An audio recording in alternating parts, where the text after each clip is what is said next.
যেখানে দিনের বেলাতেও গ্রামের মানুষেরা যেতে ভয় পায়, সেখানে মানে কেওড়াতলার মহাশ্মশানের ঠিক পাশেই ছিল এক ছোট্ট ঘুগনির দোকান। দিনের বেলায় দোকানদারকে দেখা যেত না। সে শ্মশানে দোকান দিত ঠিক রাত 11টার পর। আমার ঘুগনি প্রস্তুত, চলো এবার আমরা তাড়াতাড়ি শ্মশানে যাই। আমাদের খদ্দেররা অধীর আগ্রহে বসে আছে হয়তো। হ্যাঁ হ্যাঁ, চলো গিন্নি, পাউরুটিগুলো কিনে ফিরতে একটু দেরি হয়ে গেল। চলো চলো। এরপর দীনেশ ও তার স্ত্রী মাধুরী নিশুতি রাতে ঘুগনির হাঁড়ি নিয়ে পৌঁছায় কেওড়াতলার মহাশ্মশানে। তারপর এক গাছের নিচে তাদের দোকানে ঘুগনির হাঁড়ি বসিয়ে পাউরুটিগুলো সাজিয়ে বিক্রি করতে শুরু করে। ঘুগনি, গরম গরম ঘুগনি, আসো আসো, পেট ভরে খেয়ে যাও। এমন সুস্বাদু ঘুগনি পাউরুটি খেলে মন একেবারে জুড়িয়ে যাবে। আসো আসো, দিনেশের স্পেশাল ঘুগনি খেয়ে যাও। একদম, আজকের টাটকা পাউরুটির সাথে ঝাল ঝাল মশলা ঘুগনি, খেয়ে যাও খেয়ে যাও। কেওড়াতলার শ্মশানে কেউ কোথাও নেই, শুধু ঝিঝি পোকার ডাক আর শিয়ালগুলো ডাকাডাকি করছে।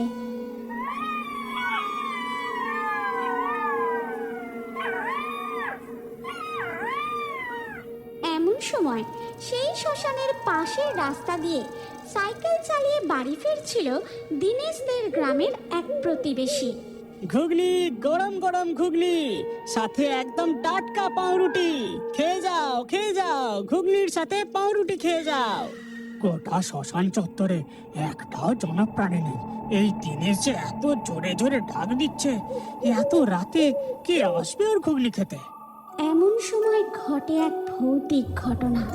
দীনেশের দোকানের সামনে একে একে প্রকট হয় ডাইনি, ব্রহ্মদৈত্য ও কঙ্কালের দল। কি সুন্দর সুস্বাদু ঘুগনির গন্ধ! দিনেশের দোকানের গরম গরম ঘুগনি আর পাউরুটি খাবো বলে সারাটা দিন অপেক্ষা করে থাকি। এই বেটা দিনেশ, তাড়াতাড়ি ঘুগনি খেতে দে, পেটে ছুঁচোতে ডন মারছে। দিচ্ছি দিচ্ছি, এক্ষুনি দিচ্ছি, আপনারা বেঞ্চে বসুন। ডাইনি, ব্রহ্মদৈত্য ঘুগনির দোকানের পাশে বেঞ্চে বসে আর কঙ্কালগুলো পাশে দাঁড়িয়ে থাকে। মাধুরী কলা পাতার প্লেটে করে তাদের ঘুগনি খেতে দেয়। আহা, কি সুস্বাদু ঘুগনি! একবারে যে কেওড়াতলার শ্মশানের এই ঘুগনি খাবে তার আত্মা তৃপ্ত হয়ে যাবে। ডাইনি গপ গপ করে ঘুগনি খেতে শুরু করে। আর তখন ব্রহ্মদৈত্য বলে, এই বেটা দিনেশ, তুই জানিস না আমি ঘুগনির সাথে পাউরুটি খেতে ভালোবাসি। ঘুগনিতে পাউরুটি ডুবিয়ে না খেলে আমার মনটাই ভরে না। দেখি একটা পাউরুটি দে দেখি। হ্যাঁ ব্রহ্মদৈত্য মশাই, এক্ষুনি দিচ্ছি। এই নিন এই নিন।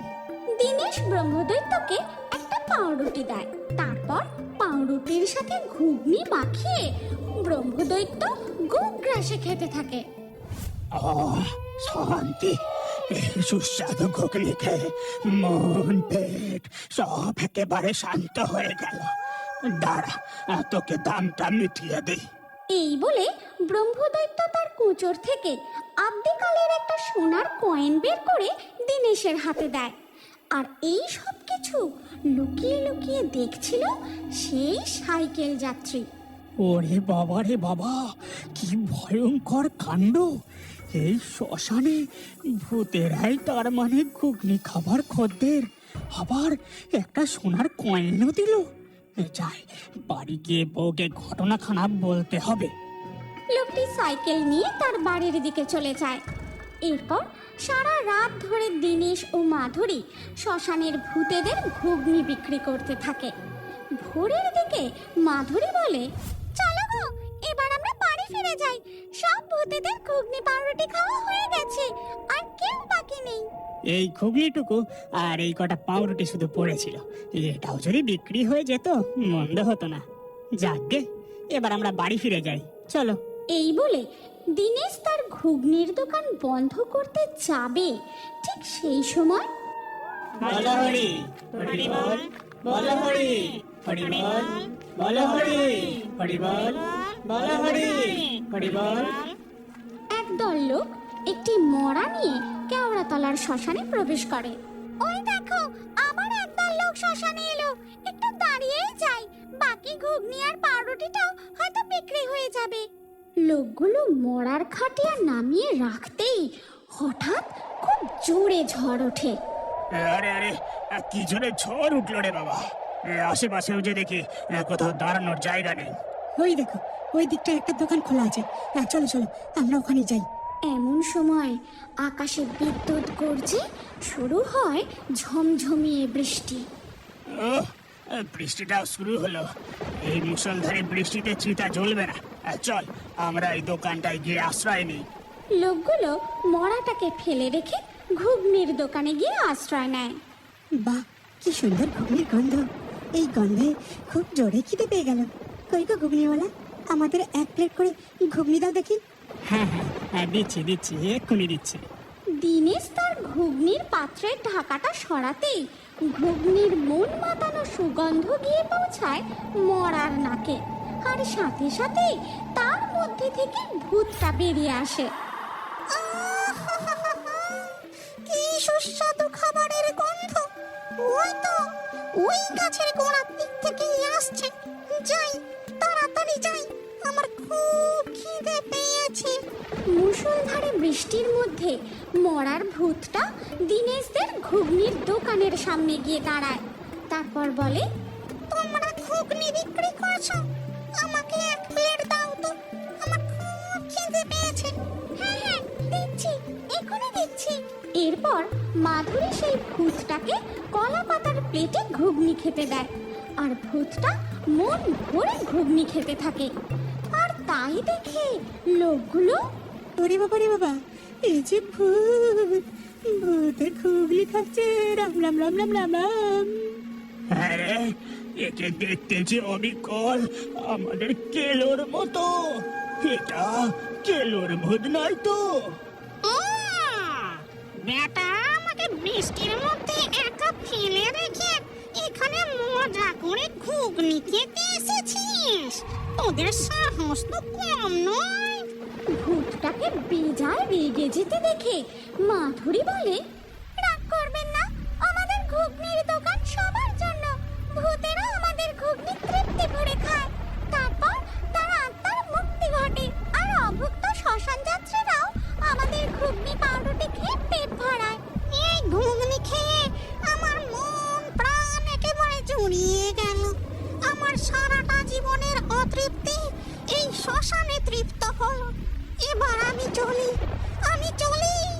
এই কথা বলতে না বলতেই ভূতটি ধীরে ধীরে অদৃশ্য হয়ে যায়। তারপর বৃষ্টি থেমে গেলে লোকগুলো চিতা জ্বালিয়ে সৎকার্য করতে শুরু করে। চলো, ভোরের আলো ফুটছে, এবার আমরা ঘরে ফিরে যাই। এরপর মাধুরী ও দিনেশ তাদের ঘুগনির দোকান বন্ধ করে তারা তাদের বাড়ির দিকে চলে যায়। আর ধীরে ধীরে সকাল হয়ে যায়। তখন ওদিকে দেখা যায় ওই প্রতিবেশীর বউ। ওই মাধুরী আর দিনেশের ওপর লক্ষ্য রাখতে হবে। ওরা কিভাবে অত সুস্বাদু ঘুগনি তৈরি করে আমাদের জানতেই হবে। হাগনি, চলো চলো, আমরা ওদের রান্নাঘরের পাশের জানলা দিয়ে উকি দিয়ে দেখি ওরা কি করে রান্নাখানা করে। এই কথা বলে তারা মাধুরীদের রান্নাঘরের পাশের জানলা দিয়ে উঁকি মেরে দেখতে থাকে। কই গো, ঘুগনি তো এবার টকবক করে ফুটছে। তুমি ওই স্পেশাল মশলাটা নিয়ে এসো, ওটা এবার ঘুগনিতে মেশাতে হবে যে। হ্যাঁ, এক্ষুনি নিয়ে আসছি। দাঁড়াও দাঁড়াও। দিনেশ পাশের ঘরে গিয়ে একটা মশলার কৌটো নিয়ে আসে। তারপর সেই কৌটোটি তার বউয়ের হাতে দেয়। হ্যাঁ, একটু ভালো করে মশলাটা মিশিয়ে দিই। মাধুরী ঘুগনির মধ্যে সেই স্পেশাল গুঁড়ো মশলাটি মিশিয়ে দেয়।